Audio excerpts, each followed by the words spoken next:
Ya, Assalamualaikum warahmatullahi wabarakatuh. Perkenalkan nama saya David Hojo Nurdiansyah, NRP 21216039 dari kelas 7 di 4 LKP. Di sini saya akan presentasikan mengenai komunikasi K3 yang cerdas dan berdampak. Latar belakang, keselamatan dan kesehatan kerja. K3 berfungsi melindungi karyawan dari potensi bahaya dan menciptakan lingkungan kerja yang aman. Komunikasi yang jelas dan mudah dipahami menjadi kunci efektif dalam penerapan K3, baik melalui komunikasi verbal maupun visual yang berfungsi sebagai peringatan dan panduan keselamatan. Komunikasi yang cerdas dapat mengurangi risiko kecelakaan, meningkatkan kepatuhan karyawan, dan membentuk budaya kerja yang aman. Presentasi kali ini membahas mengenai komunikasi K3, komunikasi verbal dengan prinsip 7C, dan komunikasi visual sesuai standar ANSI Z535 yang diharapkan memberikan dampak nyata dalam pelaksanaan K3. Tujuan dan manfaat. Tujuan dan manfaatnya salah satunya adalah menganalisis efektivitas komunikasi cerdas dalam K3, mengkaji standar ANSI Z535 untuk komunikasi visual, meningkatkan kesadaran karyawan terhadap K3, dan membangun budaya keselamatan di lingkungan kerja.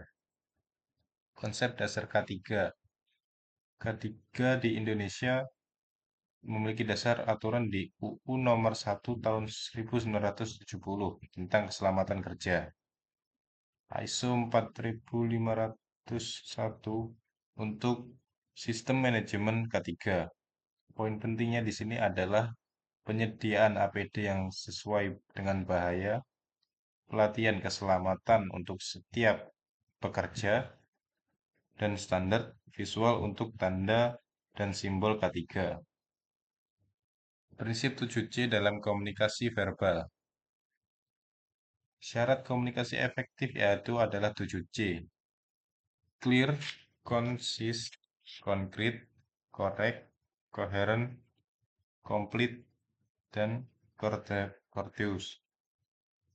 Clear di sini berarti jelas, concise berarti ringkas, concrete yaitu konkret, correct adalah benar, coherent yaitu coherent, complete yang berarti lengkap, courteous artinya sopan dalam menyampaikan pesan keselamatan. 7C ini penting dilakukan untuk memastikan informasi keselamatan disampaikan dengan cara yang mudah dipahami dan meningkatkan kepatuhan terhadap prosedur keselamatan. Standar ANSI Z535 dalam komunikasi visual yaitu adalah tabel perbedaan standar warna.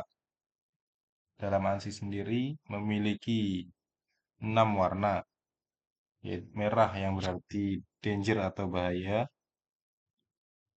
warning dari warna orange yang berarti peringatan, kuning berarti caution atau waspada, biru berarti notice, yang berisi informasi keselamatan, hijau yang berarti safety instruction atau safety equipment, atau instruksi keselamatan dan peralatan keselamatan, dan merah tua yang berarti fire equipment atau peralatan pemadam kebakaran.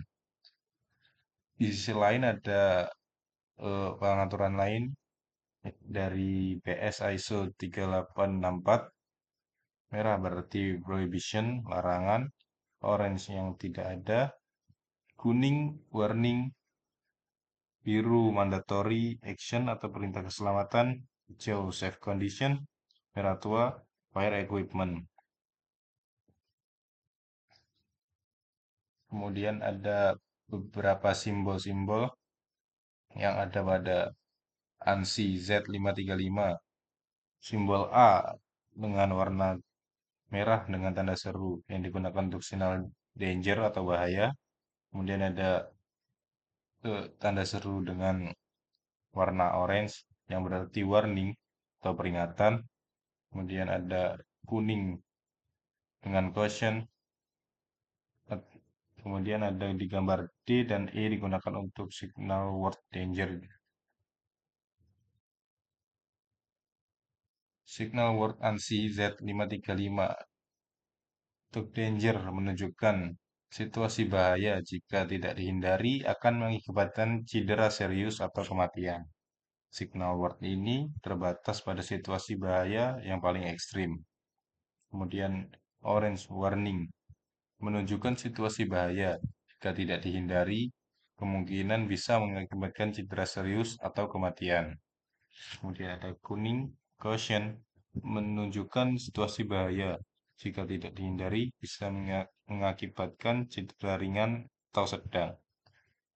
Biru, notice, digunakan untuk mengatasi praktik keselamatan yang tidak berhubungan dengan cedera fisik atau untuk menyampaikan pesan yang berhubungan dengan keselamatan personil.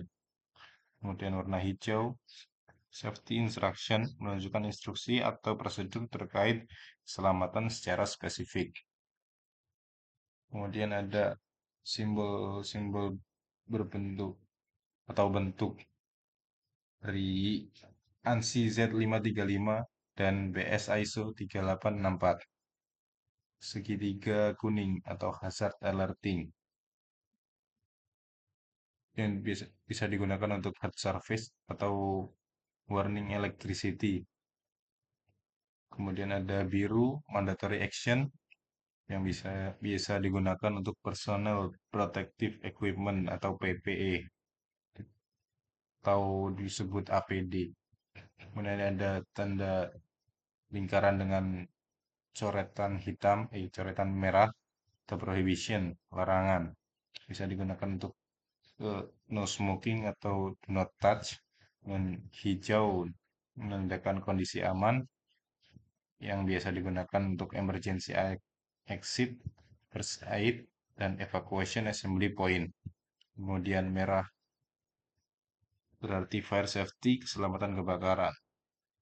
Biasa digunakan untuk fire alarm. Kemudian ada untuk BS ISO sendiri ada tambahan warna putih digunakan untuk yang artinya supplementary information atau informasi tambahan. Hal yang perlu diperhatikan dalam memaparkan atau meletakkan tag-tag K3 yang antara lain adalah ditempatkan di tempat yang mudah terlihat. Ukuran font harus memadai, simbol yang sederhana dan mudah dimengerti, dan penggunaan warna yang konsisten. Kemudian pesan harus singkat dan jelas. Untuk kesimpulannya adalah komunikasi K3 yang cerdas dan bertambah. Penerapan komunikasi cerdas K3 berpengaruh besar terhadap peningkatan keselamatan kerja. Prinsip 7C dalam komunikasi verbal memastikan informasi keselamatan tersampaikan dengan jelas, meningkatkan pemahaman dan kepatuhan karyawan. Standar ANSI Z535 dalam komunikasi visual memperkuat pesan keselamatan melalui penggunaan warna dan simbol yang mudah dikenali.